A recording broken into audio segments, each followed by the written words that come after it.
नमस्कार बंधुरा welcome to my channel homestyle cooking with Sonali. आज के एकदम निरामिष एक रेसिपि आपनादेर सामने निये चले आसछि। तो आलू पटल और पनीरेर এই রেসিপিটি আপনারা অবশ্যই বাড়িতে করে দেখবেন আর এর জন্য কি কি লাগছে সেগুলো আপনাদের সামনে এক এক করে তুলে ধরছি। আজকের এই নিরামিষ রেসিপিটি তৈরি করতে যা যা আমার লাগছে সেগুলো সম্পূর্ণ এক এক করে আপনাদেরকে আগে দেখিয়ে দিই। তো এখানে দেখুন আমি পটল নিয়েছি, বেশ বড় সাইজের পটলগুলো ছিল। পটলগুলোকে আমি এরমভাবে খোলাটা কেটে দিয়ে অর্ধেক করে তারপরে দেখুন এরম গোল গোল করে পিস করে কেটে নিয়েছি। দেখতে পাচ্ছেন সবকটা পটলে কিন্তু এইভাবে কাটা। আলুগুলোকেও ডুমো ডুমো করে কেটে নিয়েছি আর ভালো করে পরিষ্কার করে সমস্ত ধুয়ে রেখে দিয়েছি। এখানে আমি নিয়েছি পনির। পনিরগুলো দেখুন অনেকটা বেশ বড় বড় করে নিয়েছি কেটে। আর লাগছে টমেটো, একটা বেশ বড় সাইজের টমেটো ছোটো ছোটো করে কেটে নিয়েছি। আর এখানে আছে আদা আর 4টে কাঁচা লঙ্কা বাটা। তার সাথে আমার যে মশলাগুলো লাগবে সেগুলো হচ্ছে এখানে জিরে বাটা নিয়েছি 2 চামচ। আমি সবসময় আমার শিলে বাটা জিরেটাই আমি ব্যবহার করি, কেননা ওইটা জিরে বাটা যেটা আমরা শিলে বেটে নিই সেটা কিন্তু খেতে অতিরিক্ত টেস্ট হয়।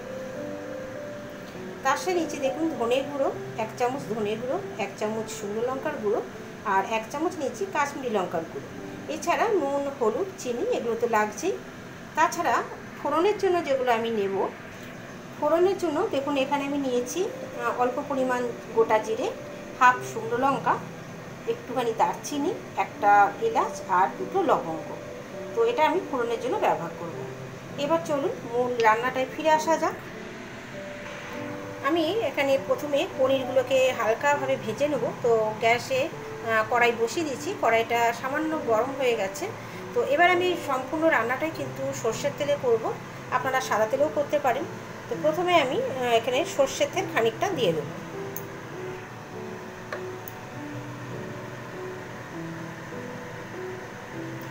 বেশ খানিকটা সর্ষের তেল দিয়ে দিলাম পনিরগুলোকে ভাজার জন্য।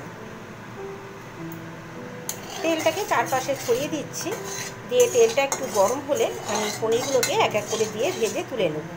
তবে পনিরে কিন্তু কোনো রকম আলাদাভাবে নুন হলুদ মাখানো নেই, যার জন্য আমি কি করব এখানে তেলের মধ্যেই আমি পরিমাণ মতো নুন আর হলুদ দিয়ে দেবো।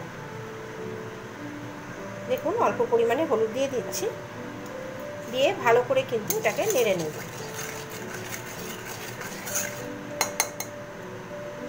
এবার পনিরগুলো যখন আমি এই তেলে ভাজবো তখন কিন্তু একটা কালার চলে আসবে।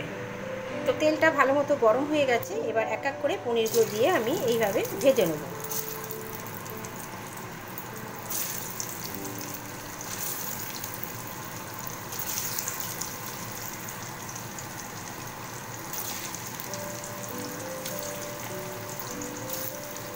খুব কড়া থাকবে না, হালকাভাবে একটু সামান্য কালার ধরলেই পনিরগুলোকে কিন্তু আমি নামিয়ে নেব।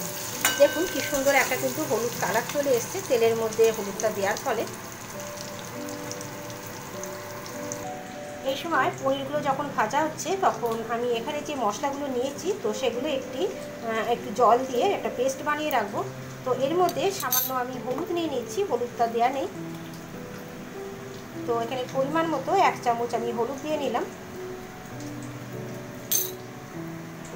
এবার কিছুটা পরিমাণে জল দিয়ে একটা সুন্দর পেস্ট করে রাখবো।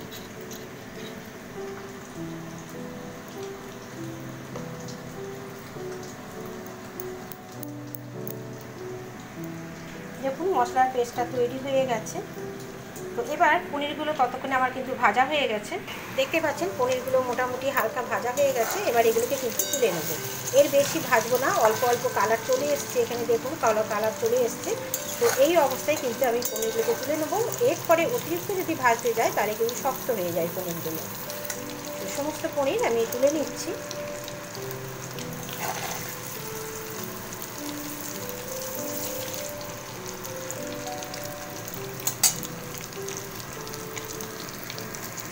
দেখুন সমস্ত পনির ভেজে তুলে নেওয়া হয়ে গেছে।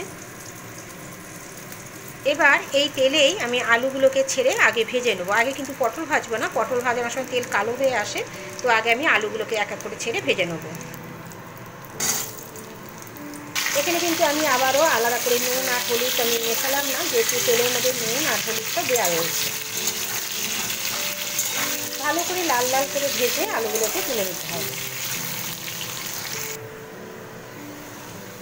দেখুন বন্ধুরা, আলুটা বেশ লাল লাল করে ভাজা হয়ে গেছে।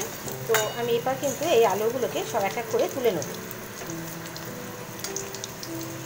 আপনারা এখানে ছোট যে মাঝারি সাইজের আলুগুলো পাওয়া যায় সেগুলোকে সেদ্ধ করে, মানে খুব বেশি সেদ্ধ না, মাঝারিভাবে সেদ্ধ করবেন, করে সেগুলোকেও কিন্তু হালকাভাবে ভেজে নিয়ে ব্যবহার করতে পারেন। আলুগুলো সব তোলা হয়ে গেছে। এবার এই তেলের মধ্যে আরও খানিকটা তেল লাগবে, পটলগুলো ভাজতে হবে। তো আরও খানিকটা আমি তেল দিয়ে দিলাম। তেলটা গরম হলে পটলগুলোকেও এইভাবে ভেজে আমি তুলে নেব। এক এক করে পটলগুলোকে সব লাল লাল করে ভেজে তুলে নিতে হবে।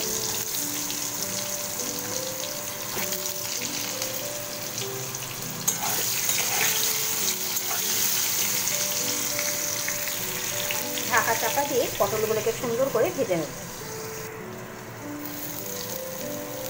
তো বন্ধুরা দেখুন, পটলটাও কিন্তু ভাজা হয়ে গেছে। তো লাল লাল করে ভেজে নিচ্ছি।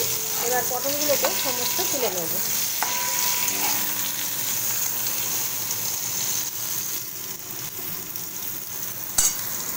পটলে সমস্ত তেল একদম টেনে নিয়েছে। তো এখানে আরও খানিকটা আমার তেল দিতে হবে। খানিকটা তেল দিয়ে নিলাম। তেলটা একটু গরম হলে আমি ফোড়ন দেব। তো তেলটা গরম হয়ে গেছে। ফোড়নের জন্য যা যা রেখেছি সেগুলো দিয়ে দিলাম।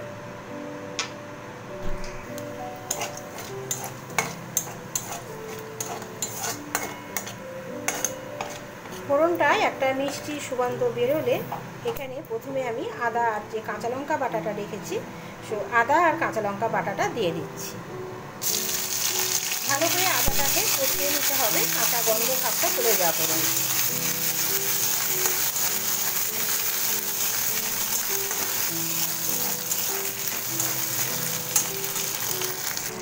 আদাটাকে একটু কষিয়ে নিয়ে তারপরে আমি একটা যে টমেটোটা রেখেছিলাম সেই টমেটোটাকে দিয়ে দিচ্ছি।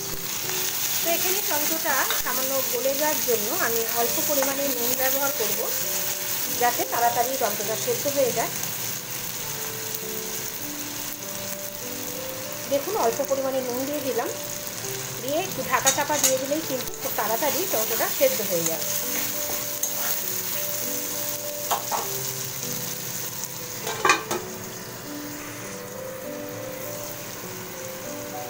দেখুন বন্ধুরা, টমেটোটা বেশ অনেকটাই মজে গেছে।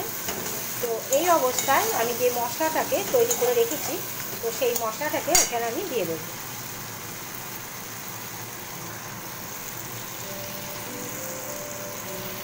সম্পূর্ণ মশলাটা দিয়ে দিলাম।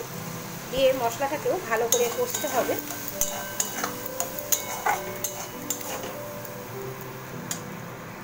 সুন্দর একটু কালার আনার জন্য প্রথমেই কিন্তু আমি এখানে 1 চামচ চিনি ব্যবহার করছি।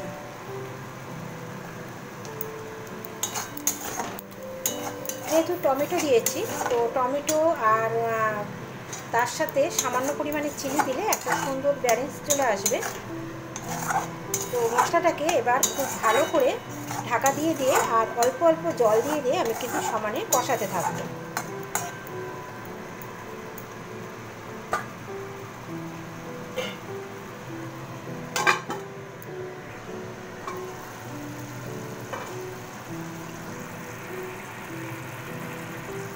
দেখুন বন্ধুরা, এখানে কিন্তু অলরেডি তেল ছাড়তে শুরু করে দিয়েছে। তো আমি এখন ভেজে রাখা পটল আর আলুটা এর মধ্যে দিয়ে দেবো।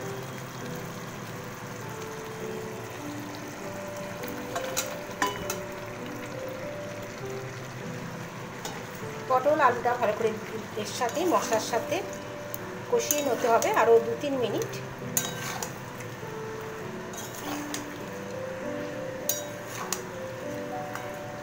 ঢাকা দিয়ে দিয়ে একদম কম আছে আরও 2 থেকে 3 মিনিট কিন্তু আমি এই পটল আর আলুটাকে কষিয়ে নেবো মশলার সাথে।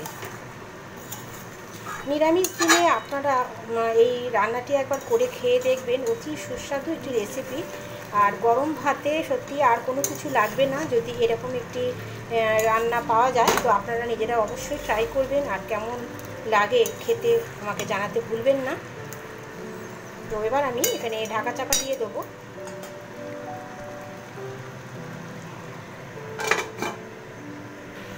ফিরে এলাম 3-4 মিনিট পরে। তো মশলাটা খুব ভালো করে কিন্তু সবজির সাথে কষানো হয়ে গেছে। এবার আমি এখানে জল ব্যবহার করব। আমি কিন্তু এখানে গরম জল ব্যবহার করছি, তো আপনারাও গরম জলটাই ব্যবহার করবেন, যেহেতু আলু পটল অনেকটাই সেদ্ধ হয়ে গেছে। আর গরম জল ব্যবহার করলে রান্নার স্বাদ কিন্তু সম্পূর্ণই আরও সুস্বাদু হয়ে ওঠে।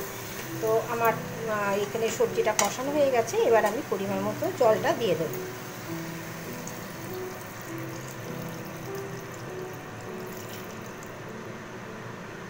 জলটা দেওয়ার পরে আরও 1 থেকে 2 মিনিট ভালো করে ঝোলটাকে ফুটিয়ে নিতে হবে।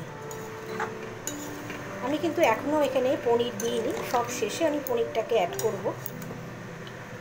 তো আরও 1 থেকে 2 মিনিট ঢাকা চাপা দিয়ে আমি রান্নাটা রেডি হতে দেবো, কেননা ঝোলের সাথে ভালো করে আলু আর পটলগুলো আরেকটু সেদ্ধ হয়ে যাবে। তো দেখুন পরিমাণ মতো আমি জলটা দিয়ে দিয়েছি। এবার আবার ঢাকা চাপা দিয়ে 1-2 মিনিট পরে ফিরে আসছি।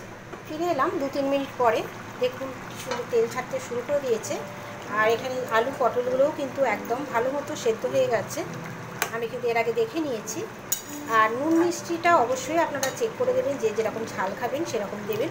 তো এবার আমি যে ভাজা পনিরগুলো আছে সেগুলো সমস্ত কিন্তু দিয়ে দেবো।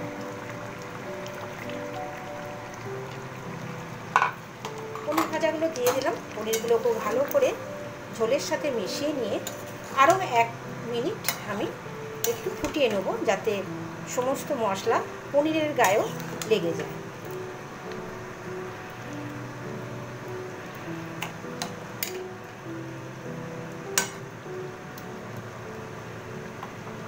ঢাকা দিয়ে 1 মিনিট রেখে দেবো।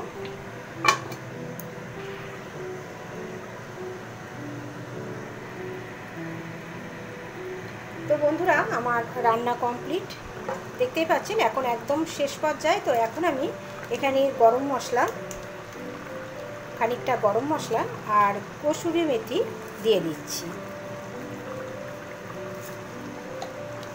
এই রান্নাটায় কিন্তু আমি ঘি ব্যবহার করব না, যেহেতু কসুরি মেথি ব্যবহার করেছি, এখানে ঘি দেবো না। কসুরি মেথি একটা আলাদা গন্ধ থাকে। তো সম্পূর্ণ কমপ্লিট হয়ে গেছে নিরামিষের আলু পটল আর পনিরের রেসিপি। তো আপনারা অবশ্যই ট্রাই করবেন, কেমন লাগে আমাকে জানাতে ভুলবেন না। আর যদি ভালো লাগে একটা লাইক শেয়ার করতে বন্ধুরা ভুলবেন না। নতুন বন্ধুরা চ্যানেলটিকে অবশ্যই সাবস্ক্রাইব করে পাশে থাকা বেল আইকনটি প্রেস করে দেবেন। ফিরে আসছি পরবর্তী কোনো নতুন রেসিপি নিয়ে আপনাদের সামনে। ততক্ষণ সবাই খুব ভালো থাকবেন, সুস্থ থাকবেন। তো বন্ধুরা, গ্যাস অফ করে দিলাম। এবার আমি এটাকে সার্ভ করে নেব।